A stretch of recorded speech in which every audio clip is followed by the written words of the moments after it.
بزرگان ملت، برادران اسلام، میرے عزیز محترم دوستوں، بزرگوں اور بھائیوں، گزشتہ سے پیوستہ آخری نشست میں ہم نے سماعت کیا تھا تطفیف سے متعلق خلاصہ کلام کہ تطفیف ہماری بہت ساری بلکہ تمام بیماریوں، تمام مسائل کی جڑ ہے۔ یہ تطفیف کا لفظ اکثر حضرات کے لیے نیا لفظ ہے، اردو میں بھی عام طور پہ استعمال نہیں ہوتا۔ تطفیف عربی زبان کا لفظ ہے، تطفیف کرنے والے کو مطفف کہتے ہیں، اس کی جمع مطففین آتی ہے۔ اب اگر ہم قرآن پاک کی وہ آیت جو عرض کی گئی تھی پڑھیں تو وَيْلٌ لِّلْمُطَفِّفِينَ، ہلاکت، بربادی، تباہی ہے تطفیف کرنے والے لوگوں کے لیے، تطفیف کرنے والی قوم کے لیے۔ اور تطفیف کا مطلب اگلی آیات میں بیان کیا گیا، جن کے لینے کے دام اور ہوں اور دینے کے دام اور ہوں، اپنا فائدہ اوروں کا نقصان۔ اپنا حق لینے کی باری آئے تو پورا بلکہ زیادہ ہی لینے کی کوشش کرے، جو حق نہیں بنتا وہ بھی لینے کی کوشش کریں، اور جب دوسرے کو دینے کی باری آئے تو اس کے حق کو غصب کر لینا، جتنا حق بنتا ہے وہ نہ دینا، کم دینا وغیرہ۔ اس وسیع تر مفہوم کے اندر اگر ہم جائزہ لیں تو خلاصہ عرض کیا گیا تھا کہ اللہ رب العزت کے حقوق کے اندر بھی بندہ اتنا ظالم ہے کہ خالق کے ساتھ بھی تطفیف کرنے کی کوشش کرتا ہے، اگرچہ ناکام کوشش، لیکن بندوں کے ساتھ تو وہ کامیاب بھی ہو جاتا ہے اپنے اس مذموم اور برے مقصد کے اندر، تطفیف کے اندر۔ یہ تطفیف ہمارے معاشرتی حقوق کے اندر پائی جاتی ہے، خاندانی نظام کے اندر پائی جاتی ہے، حتیٰ کہ بھائیوں کے اندر بھی ہو سکتی ہے، میاں بیوی کے اندر بھی ہو سکتی ہے۔ یہ تطفیف ایک ملک کے اندر، ایک قوم کے اندر بھی پائی جاتی ہے، اجتماعی شکل میں، قومی شکل میں۔ یہ تطفیف حکومتیں بھی کر سکتی ہیں، یہ تطفیف عوام بھی کر سکتی ہے۔ یہ تطفیف ایک ادارہ کسی ملازم کے حق میں بھی کر سکتا ہے، اور ایک ملازم ادارے کے ساتھ بھی تطفیف کر سکتا ہے۔ یہ تطفیف ایک گاہک اور دکاندار اور ایک خریدار، دکاندار اور خریدار یہ آپس میں بھی کر سکتے ہیں۔ یہ تطفیف مذہبی طور پر بھی ہو سکتی ہے، سیاسی طور پر بھی ہوتی ہے، اور معاشی طور پر تو ہوتی ہی ہے۔ یہ تطفیف ہر جگہ معاشرے میں ایک وبا کی طرح پائی جاتی ہے۔ کچھ شعبوں کا ذکر آپ کی خدمت میں عرض کیا گیا تھا تاکہ تطفیف کا مطلب بھی سمجھ آئے، اور معاشرے کے اندر ایسی برائیاں جو تطفیف کی وجہ سے ہیں، تطفیف کی عملی شکلیں ہیں، ان کو ذرا واضح تو کیا جائے، کم سے کم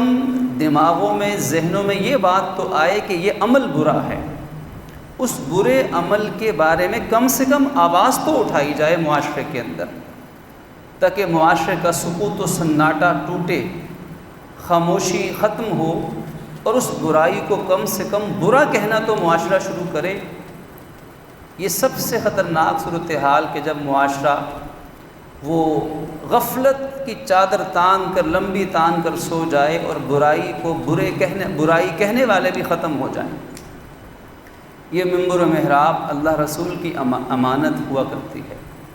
یہاں بیٹھنے والے کا فرض ہے کہ وہ معاشرے کے اندر ان اعمال کو زندہ کرنے کے لیے آواز لگائے جو اعمال اللہ کے نبی چاہتے ہیں، دین چاہتا ہے، اور ان برے اعمال کو روکنے کی کوشش کرے، اس کے لیے صدا بلند کرے، چاہے سننے والا ایک بھی نہ ہو، چاہے ایک بھی ماننے والا نہ ہو،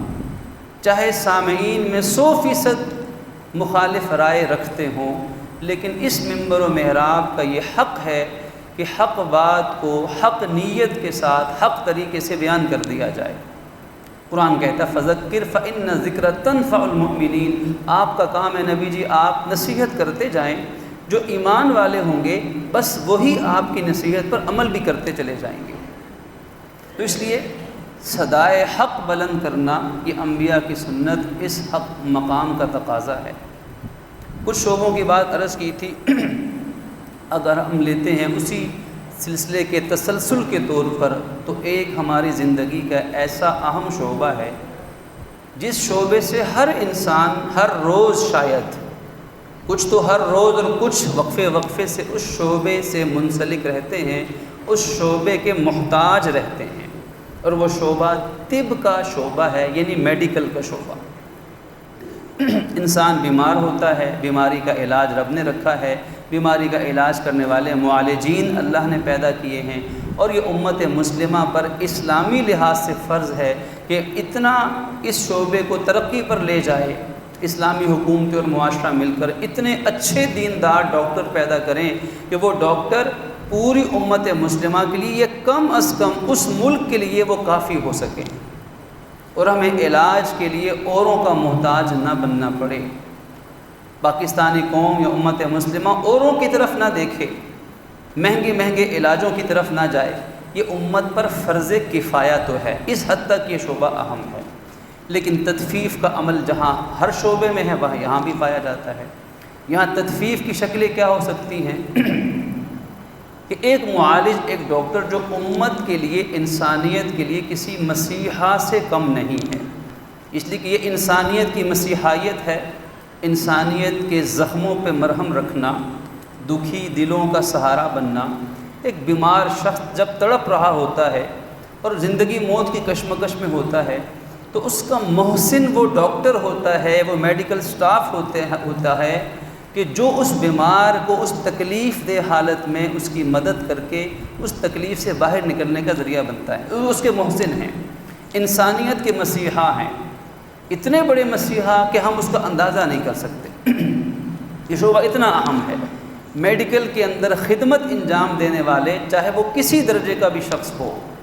مرد ہو خاتون ہو، وہ اتنے بڑے انسانیت کے خدمت گزار اور اتنے بڑے رتبے والے ہیں کہ ہم ان کا اندازہ نہیں لگا سکتے۔ اندازہ لگانے کی کوشش کریں تو ہمیں حدیث نظر آتی ہے کہ جس شخص نے صبح کے وقت میں یا شام کے وقت میں کسی ایک مریض کے پاس بیٹھ کر تھوڑی دیر اس کی تیمارداری یا عیادت کر لی، تو صبح کی تو شام تک، شام کو کی تو صبح، اور 2 ٹائم کر دی، تو 70,000 فرشتے، اللہ کی نوری معصوم ملائکہ اس شخص کے لیے دعائے مغفرت 24 گھنٹے کرتے رہیں گے۔ اب دیکھیے، اس نے کوئی بڑا کام نہیں کیا، صرف مریض کا حال چال پوچھا ہے، تو جو مریض کی زندگی بچانے کا ذریعہ بن رہا ہو، جو اس تڑپتے ہوئے انسان کی اس بیماری، اس تکلیف سے نجات دہندہ بن رہا ہو، تو اس کا مقام کتنا بڑا ہوگا۔ لیکن افسوس کہ مادی نظام نے، دنیا کی لالچ نے، روپے پیسے کی ہوس نے، غیر معیاری نظام تعلیم نے، تعلیم سے تربیت کو کک آؤٹ کرنے کی وجہ سے، اور نسل نو کے جنریشنز کے دماغوں میں بس پیسہ، دولت، ہوس، گریڈز، ترقیاں، بینک بیلنس، ان چیزوں کی آوازوں نے اس شعبے کو بھی بڑے بھیانک طریقے سے متاثر کیا ہے۔ یہ بات عرض کی گئی کہ یہ بات کرنے کا مقصد کسی خاص شعبے پہ تنقید کرنا نہیں، یہ اس منصب کے مناسب نہیں، جس منصب پہ میں بیٹھا ہوں اس منصب کے شایان شان نہیں کہ کسی ذاتی بنیاد پر کسی شخص پہ تنقید کی جائے۔ ایسا شخص اس منصب پر بیٹھنے کا اہل ہی نہیں ہے۔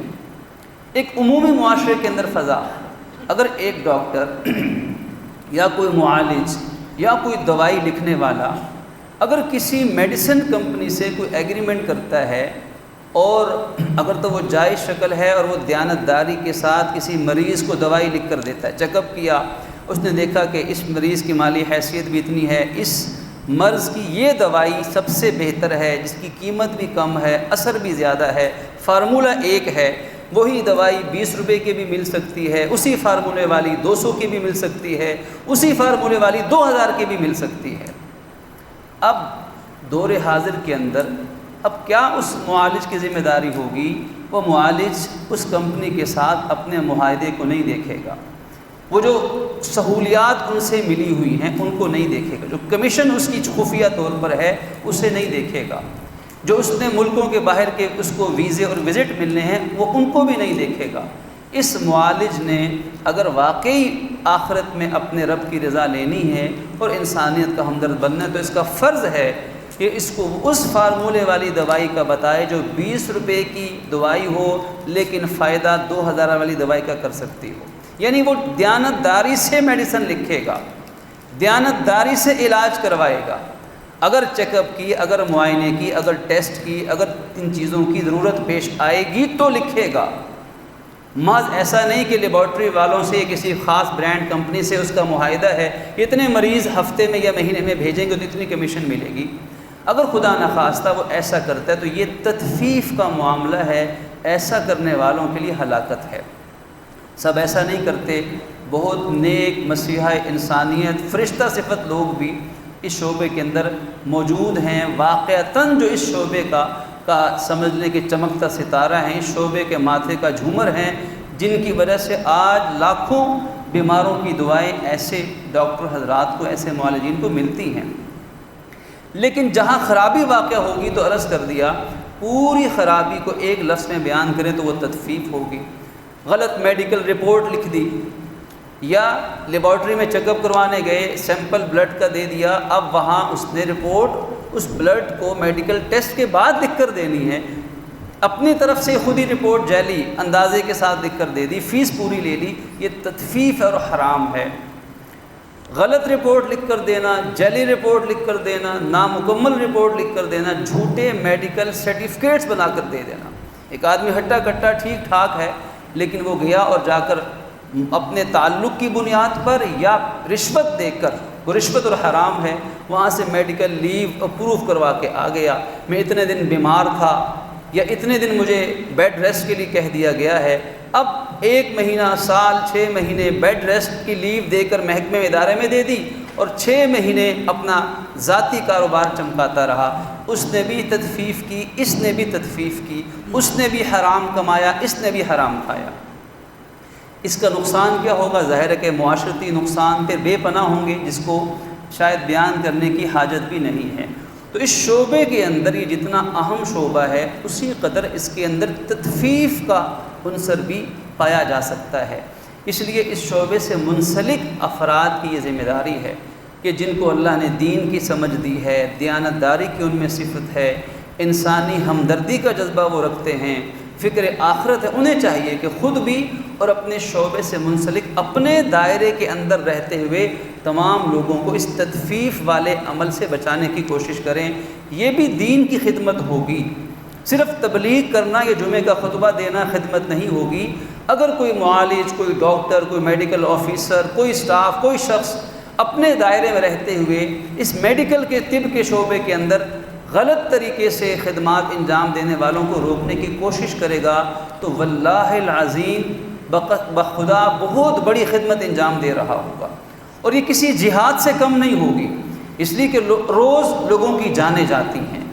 روزانہ لوگ موت کے منہ میں جا رہے ہوتے ہیں، زندگی بھر محتاجی کا شکار ہوتے ہیں ایسے ظالموں کے ناجائز ظلم و ستم کی وجہ سے. اور یہ بات معاشرے میں ڈھکی چھپی نہیں ہے. یہ ایک زندگی کا اہم شعبہ تھا. اس میں میڈیسن بنانے والی کمپنیاں بھی آ جائیں گی، معالجین بھی آ جائیں گے، میڈیکل سٹاف آفیسر بھی آ جائیں گے. طب سے متعلق، علاج، معالجے سے متعلق تمام شعبہ زندگی اس میں شامل ہو جائیں گے. دوسرا ہمارا ایک عام شعبہ جس کی ایک مثال ہم دے سکتے ہیں سیاست کا شعبہ ہے. یہ زندگی کے شعبوں میں سے ایک شعبہ ہے. اس کے اندر بھی تطفیف، حق تلفی، ناجائز حق تلفی کسی سے ڈھکی چھپی نہیں ہے. اس میں سیاستدان بھی تطفیف کر سکتے ہیں اور ان کو ووٹ دینے والے عوام بھی تطفیف کر سکتے ہیں. لوگوں کی تطفیف کیا ہوگی؟ جو عوام ہے، جو ایک ووٹر ہے، اس کی تطفیف یہ ہوگی کہ وہ جانتا تھا کہ میرے علاقے میں 5 کینڈیڈیٹس ہیں، 5 لوگوں نے الیکشن لڑنا ہے، ان میں سے سب سے پہلے درجے پر نمبر 1 پر یہ شخص دیانتدار تھا اور مخلص تھا اور تعلیم یافتہ تھا اور اس منصب کا اہل تھا. اس کے باوجود وہ اس کو ووٹ نہیں دیتا. وہ جانتا ہے، اس کو اتنی بصیرت، سیاسی معاشرتی بصیرت موجود ہے اس کے پاس کہ وہ نمبر 1 پر یہ شخص اس شعبے کا اہل ہے، چاہے میری پارٹی کا ہے چاہے نہیں ہے، چاہے میری گلی کا کام کروائے گا چاہے نہیں کروائے گا، لیکن مجموعی معاشرے کے لیے وہ بہتر ہوگا، اس سوسائٹی کے لیے، اس ٹاؤن کے لیے، اس سٹی کے لیے، اس صوبے کے لیے یا ملک کے لیے یہ فلاں بہتر ہوگا، چاہے ذاتی طور پر میری اس سے چپکلش ہی کیوں نہ چل رہی ہو، لیکن وہ دیانتدار ہے۔ اب ووٹ ایک گواہی ہے، ایک شہادت ہے، ووٹ دینے والا گواہی دے رہا ہوتا ہے کہ میں گواہی دیتا ہوں، حلفاً گواہی دیتا ہوں کہ یہ شخص اس منصب کا اہل ہے۔ جب یہ اس کے حق میں گواہی دے دیتا ہے تو یہ اللہ کے ہاں ایک اعلان، ایک اللہ تعالیٰ کے ہاں ایک اپنی ذات کو پیش کر دیتا ہے۔ قیامت میں رب چاہے تو اس سے جواب دہی اس سے کروا سکتا ہے۔ اگر وہ شخص اس کے ووٹ دینے سے، ایسا شخص جو نااہل تھا، بددیانت تھا اور اس فیلڈ کا شوق، اس منصب کا اہل نہیں تھا،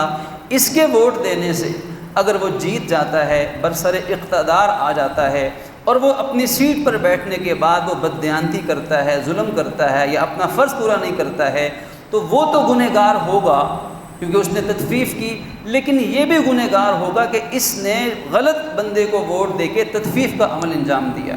اس کے ہر برائی کا حصہ اسے بھی مل رہا ہوگا۔ لیکن اگر یہی ووٹ کا صحیح استعمال کرتا ہے اور دیانتدار لوگوں کو اپنے علم اور اپنے تجربے کے مطابق اللہ کو حاضر ناظر جان کر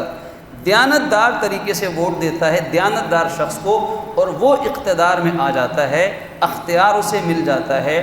اس کی وجہ سے وہ جیت جاتا ہے، اب وہ جتنے بھی اچھے اقدام اٹھائے گا، فلاحی کام کرے گا، دین کے پھیلاؤ کا ذریعہ بنے گا، معاشرے میں خیر کا ذریعہ بنے گا، تو اس کی ہر نیکی کا ثواب اس ووٹ دینے والے کو ملتا رہے گا، کیونکہ یہ اس کی نیکی اور بدی کا ذریعہ بن رہا ہے۔ اب عوام کی تطفیف کیا ہوگی کہ ذاتیات کی بنیاد پر ووٹ تقسیم کیے جائیں کہ یہ بندہ میری گلی کا ہے، یہ میرے کام کرے گا، مجھے ذاتی فائدہ دے گا، میرا ذاتی تعلق اس سے ہے، اور دیانتداری کو بالکل فراموش کر دیا جائے، کوئی سٹینڈرڈ بنایا نہ جائے۔ یہ عوام کی تطفیف ہے۔ سیاست دانوں کی اور اس سیاسی حلقے میں رہنے والوں کی تطفیف کیا ہو سکتی ہے؟ ان کی تطفیف ہر ایک جانتا ہے۔ تطفیف کی بہت سی شکلیں ہیں۔ الیکشن سے پہلے حالات اور بعد کے حالات مختلف ہوا کرتے ہیں۔ ایک عام رواج ہے، ایک عام شخص بھی جانتا ہے کہ ہوتا کیا ہے کہ الیکشن کے دنوں میں ہر شخص جس نے الیکشن میں حصہ لینا ہے وہ چاہتا ہے میں اپنے حلقے کے لوگوں سے تعلقات بناؤں، سلام دعا ہو، ہر ایک کو میرا چہرہ نظر آئے، اور پورے علاقے کے اندر ایسے بینرز لگا دیے جاتے ہیں کہ شاید بینرز کے علاوہ تصویروں کے سوا کوئی چیز نظر نہیں آتی۔ کس لیے؟ تاکہ لوگوں کے اندر ایک ہماری شہرت ہو اور ان سے تعلق استوار ہو، اور بڑے وعدے بھی کیے جاتے ہیں کہ اگر ہم اقتدار میں آ گئے تو ہم یہ کام کروا دیں گے۔ بڑی اچھی بات ہے اپنی صلاحیت کو پیش کرنا، اپنی صلاحیت کا اظہار کرنا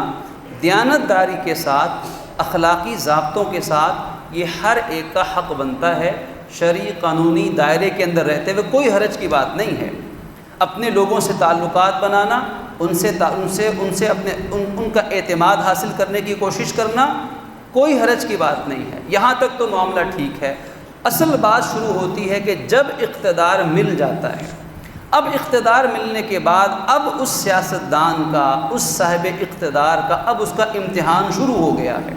پہلے عوام کا امتحان تھا ووٹ دینے تک، الیکشن ہونے تک، اب الیکشن ہونے کے بعد اس شخص کا امتحان شروع ہو گیا ہے جو اقتدار میں آ چکا ہے کہ اب وہ اپنے کیے ہوئے وعدوں کو پورا کرتا یا نہیں کرتا، جو امیدیں دلائی تھیں ان امیدوں پہ پورا اترتا ہے یا نہیں اترتا۔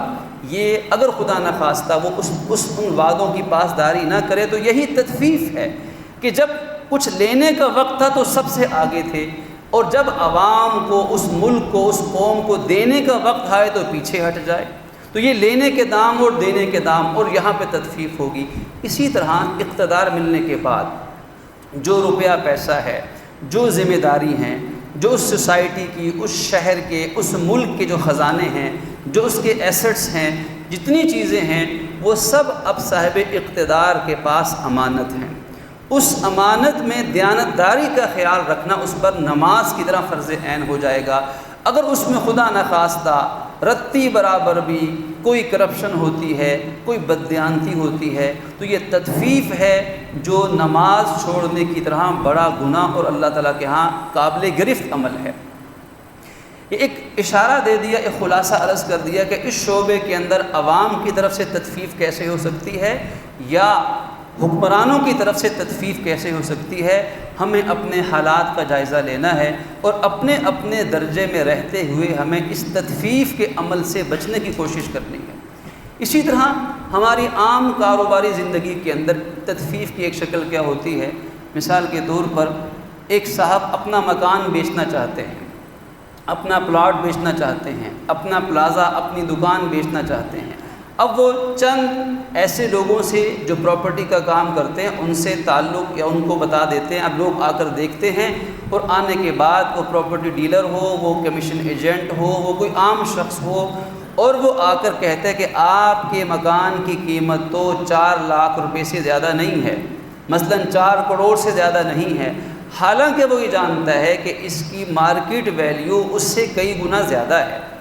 لیکن وہ اس کی قیمت کو گرانے کے لیے اصل قیمت مثلاً 4 لاکھ ہے، وہ بتاتا ہے 2 لاکھ، اس سے زیادہ تو نہیں ہے۔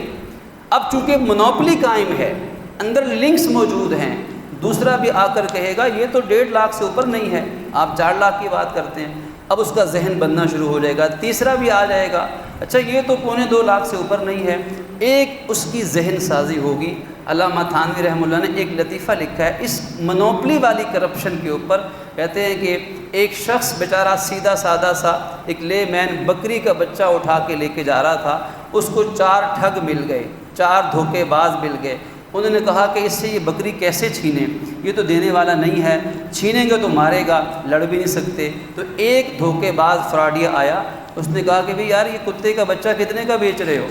اس نے آنکھیں نکالی، غصے میں آیا، اس نے کہا خبردار اس کو کتے کا بچہ، یہ تو بکری کا بچہ ہے، حلال جانور ہے۔ اس نے کہا نہیں نہیں دیکھو یہ تو بکری تھوڑی ہے، یہ تو فلاں جانور ہے۔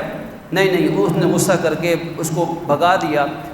پھر گزر رہا تو تھوڑی دور کے بعد دوسرا ٹھگ، دوسرا فراڈیا اس کے پاس راستے میں ملا، اس نے کہا بھائی کہاں جا رہے ہو، کتے کا بچہ کیوں اٹھایا ہوا ہے، چھوڑو اس کو پر۔ تو اس نے کہا نہیں۔ اب وہ شخص سوچ میں پڑ گیا، تھوڑا آگے گیا تو تیسرا فراڈیا بھی آ گیا، اس نے کہا کہ یہ کتے کا بچہ اچھی نسل کا نہیں لگتا، اس کے چھوڑ دو، کوئی اور لے لو۔ اب وہ شخص سوچ میں پڑ گیا، بات تو لطیفے کی ہے لیکن معاشرے کی حقیقت کو بیان کرنے والی ہے۔ اس نے سوچا کہ جب ایک نے بھی کہا، دوسرے نے بھی کہا، تیسرا بھی یہی کہہ رہا تو شاید واقعی یہ تو جانور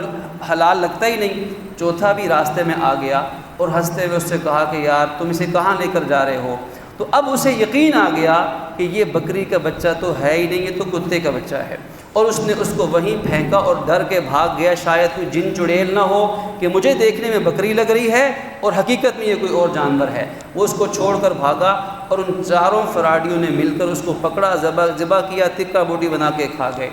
اب یہ کیا ہے کہ ایسے منوپلیاں قائم کی کرنا اور اصل اس چیز کی قیمت کو گرا دینا، یہی تو قرآن نے کہا کہ لینے کے دام اور دینے کے دام اور۔ اب وہ بیچارہ جب ایک سے بھی سنتا ہے، دوسرے سے بھی سنتا ہے، تیسرے سے بھی سنا، اس نے اپنی 4 کروڑ کی مالیت اونے پونے بیچی۔ جب وہ بیچ کر وہاں سے فارغ ہوا، اب یہ بغلے بجاتے بڑے خوش کہ ہم نے بڑا تیر مار دیا، بڑا پروفٹ کما لیا، بڑا حرام کما لیا۔ پروفٹ نہیں، یہ حرام ہے، کیونکہ یہی تو تطفیف ہے۔ اب جب یہ اس کو بیچیں گے تو ظاہر ہے کہ یہ اس کو اس مارکیٹ ویلیو پر بیچیں گے، یہ اس سے زیادہ پر بیچیں گے، اور یہ جو زائد نفع ہوگا یہ دھوکے کے ذریعے سے حاصل کیا گیا ہوگا، یہ حرام و ناجائز ہوگا۔ یہ تو خریدار یا بکوانے والے کمیشن ایجنٹ کی تطفیف ہے، اور بیچنے والے کی تطفیف بھی ہو سکتی ہے، کیونکہ ہم نے ایک آنکھ سے ہی دونوں آنکھوں سے دیکھنا ہے، کسی ایک کی نہیں، دیانتداری سے تجزیہ ہونا چاہیے۔ بیچنے والے کی تطفیف کیا ہے؟ ایک خریدار آیا، وہ بیچارہ خریدار وہ سیدھا سادہ تھا، یا اس کو معلومات اس علاقے کی نہیں تھی، ملک سے باہر سے آ گیا خریدنے کے لیے، وہ کہتا ہے یہ مکان کتنے کا ہے؟ خریدار کہتا ہے، بیچنے والا مالک کہتا ہے کہ اس مکان کی قیمت تو 5 کروڑ روپیہ ہے، حالانکہ وہ جانتا ہے کہ اس کی قیمت تو 2 کروڑ سے 3 سے 2.5 سے زیادہ نہیں ہے۔ پھر وہ اس کا ذہن بنانے کے لیے ایک اور اگلی بات بھی کرتا ہے کہ دیکھو مجھے تو اس کا 5.25 کروڑ بھی مل رہا ہے۔ جھوٹ بول رہا ہے کہ مارکیٹ میں نہ اس کی اتنی ویلیو ہے اور نہ ہی اس کو اتنا خریدنے والا کوئی مارکیٹ میں موجود ہے۔ یہ آنے والے خریدار کو دھوکہ دینے کے لیے جھوٹ بول کر کہتا ہے کہ مجھے تو اس کی اتنی قیمت مل رہی ہے، حالانکہ کچھ ایسا نہیں ہے،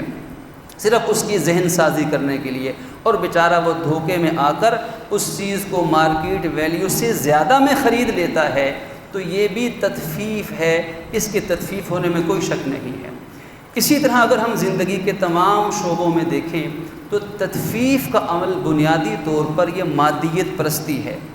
یہ لالچ ہے، یہ دھوکہ ہے، اس میں جھوٹ بھی بولا جاتا ہے، اس میں جعلی ڈگریاں بھی جاری کی جاتی ہیں، اس میں جعلی کمیشن بھی بنائی جاتی ہے، نامعلوم کس طریقے سے، اور کرنے والے اپنے آپ کو بڑا تجربہ کار، بڑا ذہین، بڑا درست سمجھ رہے ہوتے ہیں کہ ہم نے بہت محنت کر کے، بڑی ورکنگ کر کے، بڑی جان جوکھم میں ڈال کے ہم نے بڑا کما لیا، حالانکہ یہ جتنی محنت کرتے ہیں قرآن کہتا ہے عاملۃ ناصبۃ تصلی نارا حامیہ تسقی من عین آنیہ،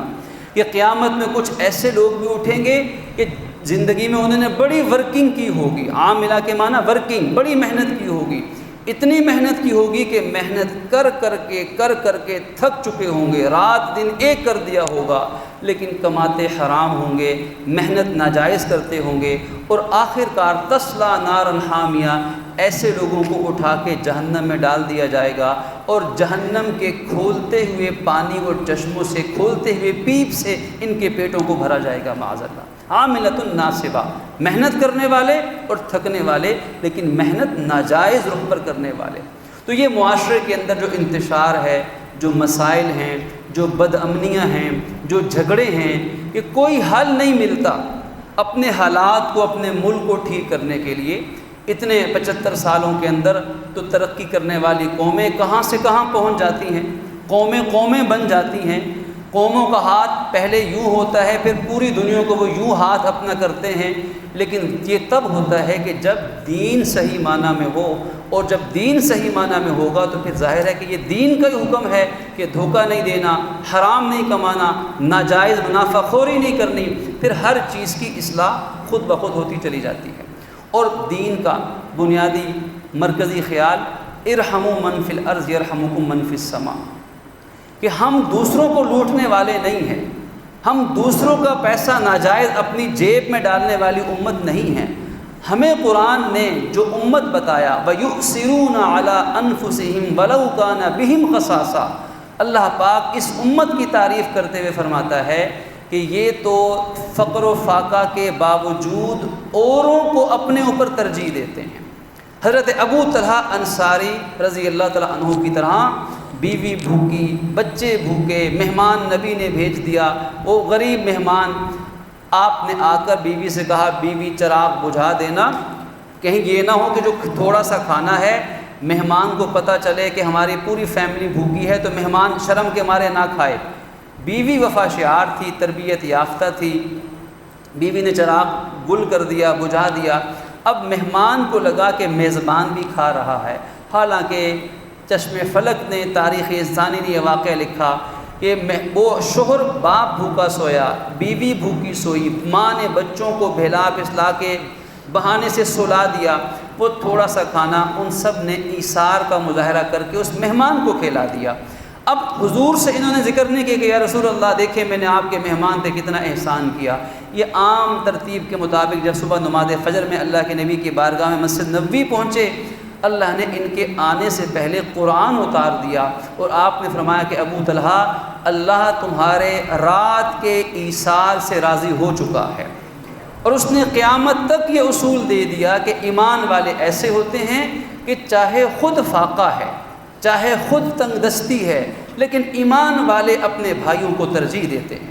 اللہ کے نبی نے ایسی خرید و فروخت کرنے والے کے لیے حلفاً، اس کا مفہوم ہے برکت کی دعا مانگی، جو آنے والے بیچارے نہ سمجھ کے فائدے کی بات کرتا ہے، مشورہ ٹھیک دیتا ہے، جھوٹ نہیں بولتا ہے، اور کسی کی لا علمی اور سادگی سے ناجائز فائدہ نہیں اٹھاتا۔ تو فرمایا تم زمین والوں پر رحم کرو، آسمان والا تم پر رحم کرے گا۔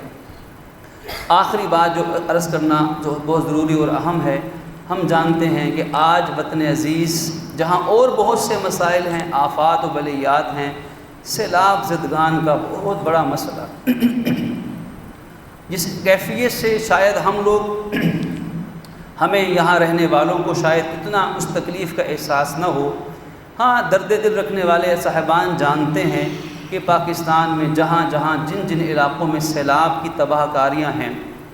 گھر ختم ہو گئے، کھیت کھلیان مٹ گئے، مال مویشی فنا ہو گئے، کتنے لوگ دنیا سے چلے گئے، جان کے بازی ہار گئے، اور وہ لوگ اس وقت جو سیلاب زدگان ہیں، اس وقت وہ ہماری طرف اللہ کے بعد متوجہ ہیں۔ سب سے پہلے اللہ رب العزت کی ذات، اور پھر باقی معاشرہ کہ جن کو اللہ نے اس تباہ کاری سے بچایا، جن کے گھر بار، مال و دولت، کاروبار، دفاتر سب محفوظ ہیں۔ اس لیے ہمارا فرض بنتا ہے کہ یہ وقت ایسا ہے کہ اس وقت میں پوری دینی جذبے کا مظاہرہ کرتے ہوئے اپنی تجوریوں اور اپنے مال اور رزق کے دروازوں کو کھول دیا جائے۔